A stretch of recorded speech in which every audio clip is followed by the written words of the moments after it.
اللہ کے نام سے شروع جو بڑا مہربان نہایت رحم فرمانے والا ہے۔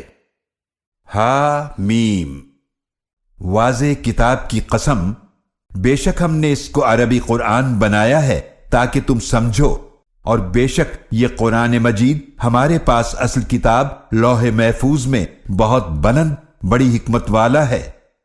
کیا ہم تم سے اس نصیحت کو اس بنا پر روک دیں کہ تم حد سے گزر جانے والے لوگ ہو؟ اور ہم نے پہلے لوگوں میں بھی کتنے ہی نبی بھیجے تھے، اور ان کے پاس جو نبی بھی آتا تھا وہ اس کا مذاق اڑایا کرتے تھے۔ پھر ہم نے ہلاک کر دیا ان سے کہیں زیادہ طاقتور لوگوں کو، اور ان پہلے لوگوں کی مثال گزر چکی ہے۔ اور اگر آپ ان سے پوچھیں کہ آسمانوں اور زمینوں کو کس نے پیدا فرمایا، تو یقیناً وہ ضرور کہیں گے کہ انہیں بہت غالب علم والے اللہ نے پیدا فرمایا، جس نے تمہارے لیے زمین کو فرش بنایا اور اس میں تمہارے لیے راستے بنائے تاکہ تم راہ پا سکو، اور جس نے ایک مقرر اندازے کے ساتھ آسمان سے پانی نازل فرمایا، پھر ہم نے اس سے مردہ شہر کو زندہ کیا، اسی طرح تم قبروں سے نکالے جاؤ گے، اور جس نے ہر طرح کے جوڑے پیدا فرمائے اور تمہارے لیے کشتیاں اور چوپائے بنائے جن پر تم سواری کرتے ہو، تاکہ تم ان کی پیٹھوں پر جم کر بیٹھو، پھر اپنے رب کی نعمت کو یاد کرو جب ان پر ٹھیک طرح سے بیٹھ جاؤ، اور تم کہو وہ اللہ پاک ہے جس نے اس سواری کو ہمارے تابع کر دیا اور ہم میں طاقت نہ تھی کہ اس کو قابو میں لا سکتے، اور یقیناً ہم اپنے رب کی طرف پلٹ کر جانے والے ہیں۔ اور مشرکوں نے اس اللہ کے بندوں میں سے بعض کو اس کا جزو اولاد بنا دیا۔ بے شک انسان بڑا واضح ناشکرا ہے۔ کیا اس اللہ نے اپنی مخلوق میں سے خود اپنے لیے تو بیٹیاں بنا لی ہیں اور تمہیں مخصوص کر دیا ہے بیٹوں کے ساتھ، حالانکہ ان میں سے کسی کو اس بیٹی کی خوشخبری دی جاتی ہے جسے انہوں نے رحمان کے ساتھ منسوب کر رکھا ہے تو اس کا منہ سیاہ ہو جاتا ہے اور وہ غم اور غصے سے بھر جاتا ہے۔ کیا وہ لڑکی جو زیور میں پرورش پائے اور بحث کے وقت واضح بات بھی نہ کر سکے اللہ کی اولاد ہو سکتی ہے؟ اور انہوں نے فرشتوں کو اللہ کی بیٹیاں قرار دیا جو رحمان کے بندے ہیں۔ کیا یہ ان کی پیدائش کے وقت موجود تھے؟ اب ان کی گواہی لکھ لی جائے گی اور ان سے پوچھا جائے گا۔ اور وہ کہتے ہیں اگر رحمان چاہتا تو ہم ان بتوں کو نہ پوچھتے، انہیں اس کا کچھ علم نہیں، وہ صرف جھوٹا اندازہ لگاتے ہیں۔ کیا ہم نے اس سے پہلے انہیں کوئی کتاب دے رکھی ہے کہ جسے وہ مضبوطی سے تھامے ہوئے ہیں؟ نہیں، بلکہ وہ کہتے ہیں بے شک ہم نے اپنے باپ دادا کو ایک طریقے پر پایا ہے اور بے شک ہم انہی کے نقش قدم پر چل رہے ہیں۔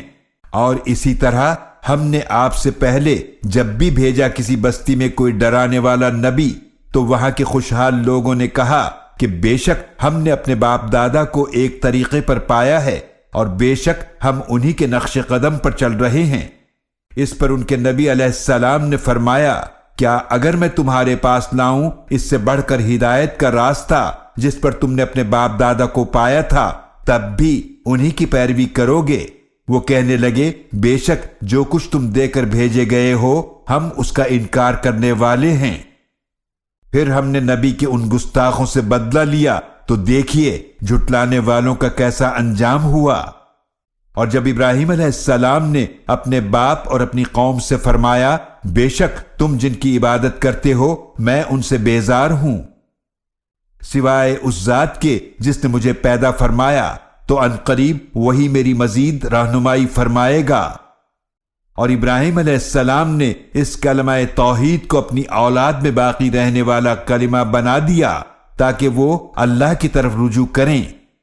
ان کے شرک پر انہیں مٹایا نہیں بلکہ میں نے انہیں اور ان کے باپ دادوں کو فائدہ پہنچایا یہاں تک کہ ان کے پاس آ گیا حق قرآن اور واضح بیان فرمانے والا رسول۔ اور جب ان کے پاس حق قرآن آیا تو مشرکین کہنے لگے یہ جادو ہے اور بے شک ہم اس کے انکار کرنے والے ہیں۔ اور وہ کہنے لگے یہ قرآن کیوں نہیں نازل ہوا مکہ اور طائف کی دو بستیوں میں سے کسی بڑے آدمی پر؟ کیا یہ لوگ آپ کے رب کی رحمت کو تقسیم کرتے ہیں؟ ہم نے ان کے درمیان دنیاوی زندگی میں ان کی معیشت کو تقسیم فرمایا اور ہم نے ایک کے دوسرے پر درجے بلند فرمائے تاکہ وہ ایک دوسرے سے کام لے سکیں، اور آپ کے رب کی رحمت اس دولت سے کہیں بہتر ہے جسے وہ جمع کرتے ہیں۔ اور اگر یہ خیال نہ ہوتا کہ سب لوگ ایک ہی جماعت کافر ہو جائیں گے تو جنہوں نے رحمان کا انکار کیا ہم ان لوگوں کے لیے ضرور بنا دیتے ان کے گھروں کی چھتوں کو چاندی کا اور سیڑھیوں کو بھی جن پر وہ چڑھتے ہیں، اور ان کے گھروں کے دروازوں کو بھی، اور وہ تخت بھی جن پر وہ تکیہ لگا کر بیٹھتے ہیں، اور سونے کا بھی بنا دیتے، اور یہ سب دنیا کی زندگی کا تھوڑا سا سامان ہے، اور آخرت آپ کے رب کے ہاں پرہیزگاروں کے لیے ہے۔ اور جو رحمان کے ذکر سے غافل ہو کر اندھا بن جائے ہم اس پر ایک شیطان مقرر کر دیتے ہیں تو وہ اس کا ساتھی ہو جاتا ہے، اور یقیناً وہ شیاطین انہیں ہدایت کے راستے سے روکتے رہتے ہیں، اور وہ لوگ سمجھتے ہیں کہ وہ ہدایت پر ہیں، یہاں تک کہ جب وہ ہمارے پاس آئے گا تو شیطان سے کہے گا کہ کاش میرے اور تیرے درمیان مشرق و مغرب کا فاصلہ ہوتا، پس تو کیا ہی برا ساتھی ہے۔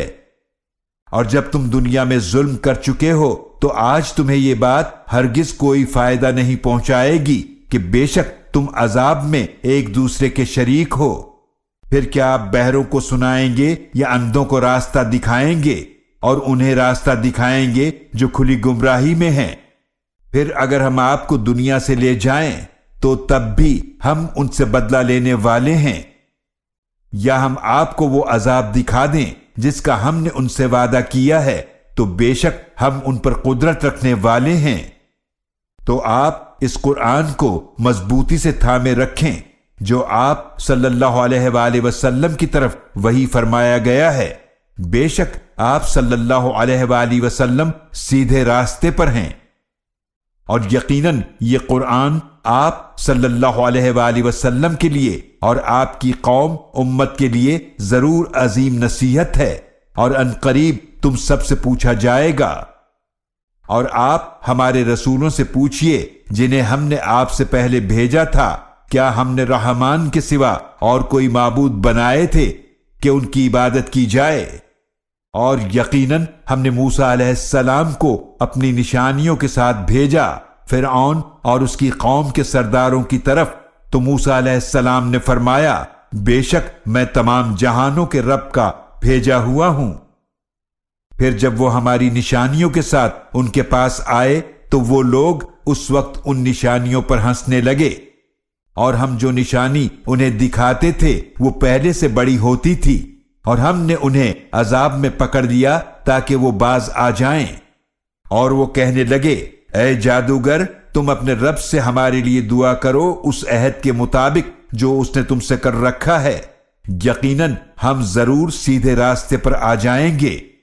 پھر جب ہم نے ان سے عذاب دور کر دیا تو وہ فوراً عہد توڑنے لگے، اور فرعون نے اپنی قوم میں پکار کر کہا اے میری قوم، کیا مصر کی حکومت میرے قبضے میں نہیں ہے، اور یہ نہریں جو میرے محل کے نیچے بہہ رہی ہیں کیا تم دیکھتے نہیں؟ کیا یہ حقیقت نہیں کہ میں اس شخص سے بہتر ہوں جو بڑا حقیر ہے اور بات بھی صاف نہیں کر سکتا؟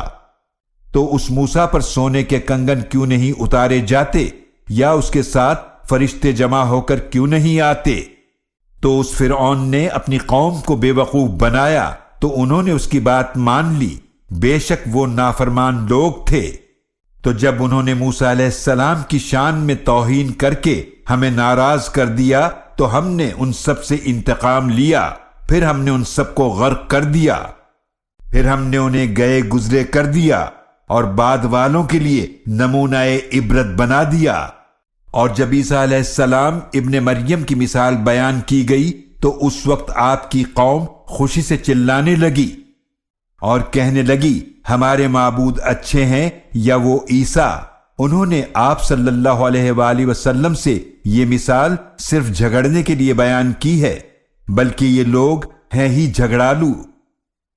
وہ عیسیٰ علیہ السلام تو بس ہمارے ایک بندے تھے جن پر ہم نے انعام فرمایا تھا، اور انہیں ہم نے اپنی قدرت کی ایک مثال بنایا تھا بنی اسرائیل کے لیے۔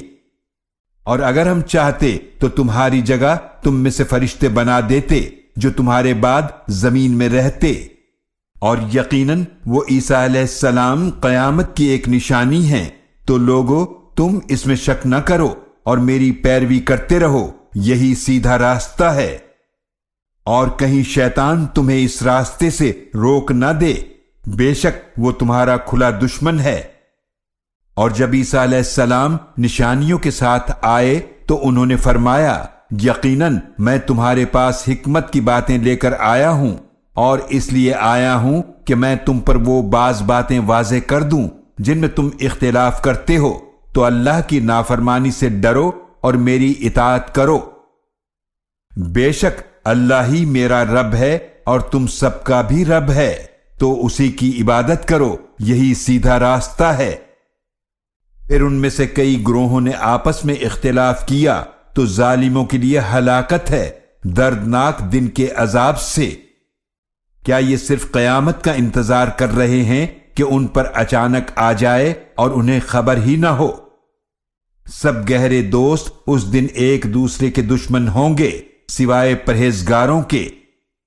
کہا جائے گا، اے میرے بندو، آج تمہیں نہ کوئی خوف ہے اور نہ تم غمگین ہوگے۔